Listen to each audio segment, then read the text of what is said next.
सूर्य हर सुबह उगता है, हर शाम अस्त हो जाता है। उसका प्रकाश बादलों से ढक सकता है, ग्रहण से प्रभावित हो सकता है, लेकिन क्या कोई ऐसा प्रकाश है जो कभी अस्त ही ना हो, जिसे कोई ग्रहण ना लगा सके, जिसे कोई बादल ना छिपा सके और जो एक साथ समस्त जगत को प्रकाशित कर सके? श्री ब्रह्मण्य स्तोत्र की गाथा 17 भगवान आदिनाथ की महिमा को सूर्य से भी अधिक महान प्रकाश के रूप में प्रस्तुत करती है। अब आराम से बैठ जाइए, अपनी आंखें बंद कर लीजिए, बिल्कुल सहज। एक गहरी श्वास लें और धीरे धीरे बाहर छोड़ दें। एक बार फिर एक गहरी सांस लें और धीरे धीरे बाहर छोड़ दें। अपने शरीर में किसी भी प्रकार का कोई तनाव न रखें, बिल्कुल ढीला छोड़ दें। मन में आने वाले विचारों को रोकने की कोशिश न करें, केवल उन्हें आते जाते देखें। अब अपने ध्यान को भगवान आदिनाथ के शांत, स्थिर और वीतराग स्वरूप पर ले आइए और मेरे साथ गाथा 17 का उच्चारण कीजिए। नास्तं कदाचिदुपयासि नराहुगम्य, स्पष्टीकरोषि सहसा युगपज्जगन्ति, नाम्भोधरोदरनिरुद्धमहाप्रभाव, सूर्यातिशायि महिमासि मुनीन्द्रलोके।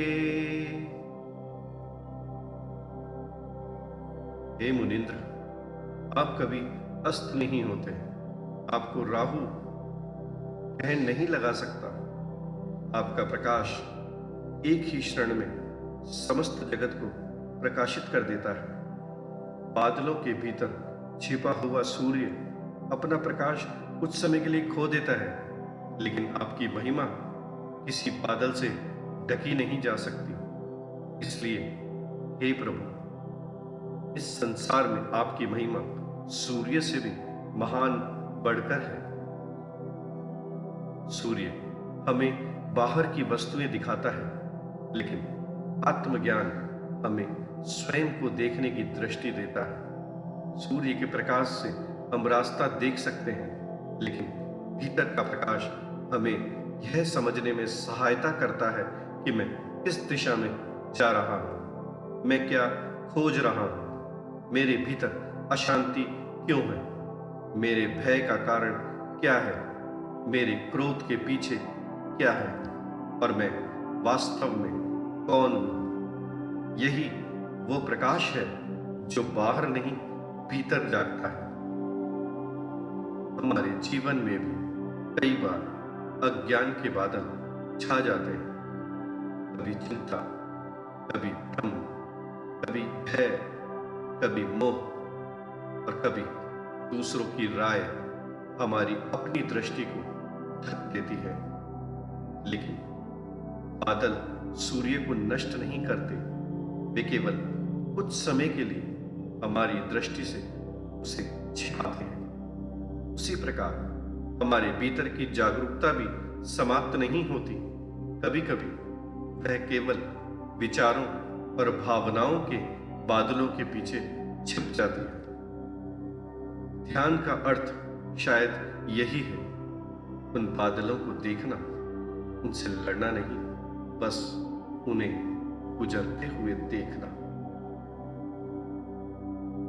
अब कल्पना कीजिए, आपके सामने एक विशाल सूर्य है।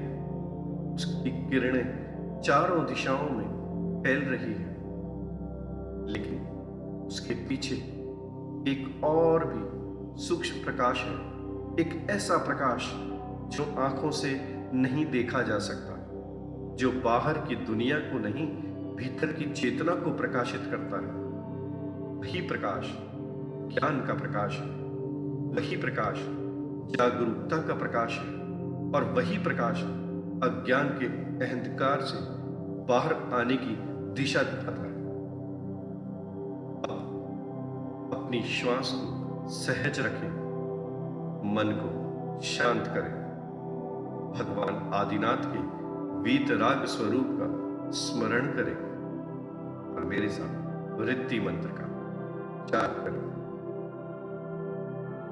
ओम ह्रीं अर्हं नमो अट्टंग महानिमित्त कुशलाणं ज्रों ज्रों नमः।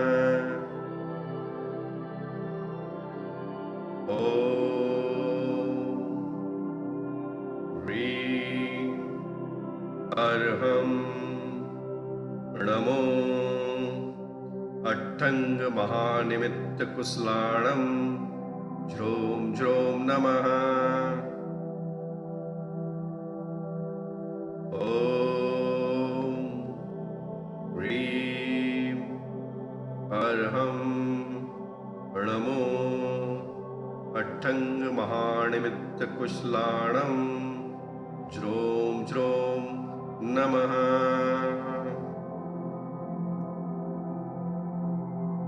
अब इस मंत्र की ध्वनि को धीरे धीरे मौन में विलीन होने दें। अपने भीतर देखें, कल्पना करें आपके हृदय क्षेत्र में एक शांत प्रकाश है, बहुत छोटा लेकिन अत्यंत स्थिर। विचार आते हैं, प्रकाश बना रहता है। भावनाएं उठती हैं, प्रकाश बना रहता है। परिस्थितियां बदलती है, प्रकाश बना रहता है। धीरे धीरे अपने मन में कहें, मैं अपने विचारों को देख सकता हूं, मैं अपनी भावनाओं को देख सकता हूं, मैं अपने भीतर के अंधकार को भी देख सकता हूं। और जो देख सकता है उसके भीतर जागरूकता का प्रकाश पहले से मौजूद है। आज से जब मन भ्रमित हो, मैं तुरंत निर्णय नहीं लूंगा। जब भय आए, मैं पहले उसे देखूंगा। जब क्रोध आए, मैं पहले श्वास को देखूंगा। जब कोई परिस्थिति मेरी दृष्टि को ढक दे, तो मैं याद रखूंगा, बादल सूर्य को नष्ट नहीं करते, वे केवल कुछ समय के लिए प्रकाश को ढकते हैं। उसी प्रकार मेरी जागरूकता भी कभी समाप्त नहीं होती, मुझे केवल उसकी ओर लौटना है। एक बार फिर गाथा 17 का मेरे साथ उच्चारण कीजिए। नस्तं कदाचिदुपयासि नराहुगम्य स्पष्टीकरोषि सहसा युगपज्जगन्ति नाम्भोधरोधर निरुद्धमहाप्रभावै सूर्यातिशायी महिमा से मुनीन्द्र लोके। सूर्य अस्त होता है, फिर उगता है। बादल उसे ढकते हैं, फिर हट जाते हैं। ग्रहण आता है, फिर समाप्त हो जाता है।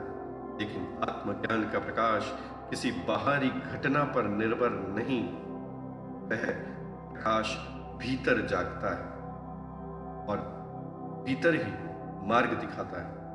इसलिए जब जीवन में अंधकार लगे, तो बाहर प्रकाश खोजने से पहले कुछ क्षण अपने भीतर देखिए। शायद जिस प्रकाश को आप बाहर खोज रहे हैं, उसकी पहली किरण पहले से आपके भीतर मौजूद हो। भगवान आदिनाथ के वीतराग चरणों में कोटिश नमन करते। नमो अर्हन्ताणम्। सूर्य अस्त हो सकता है, लेकिन आत्मज्ञान का प्रकाश कभी अस्त नहीं होता।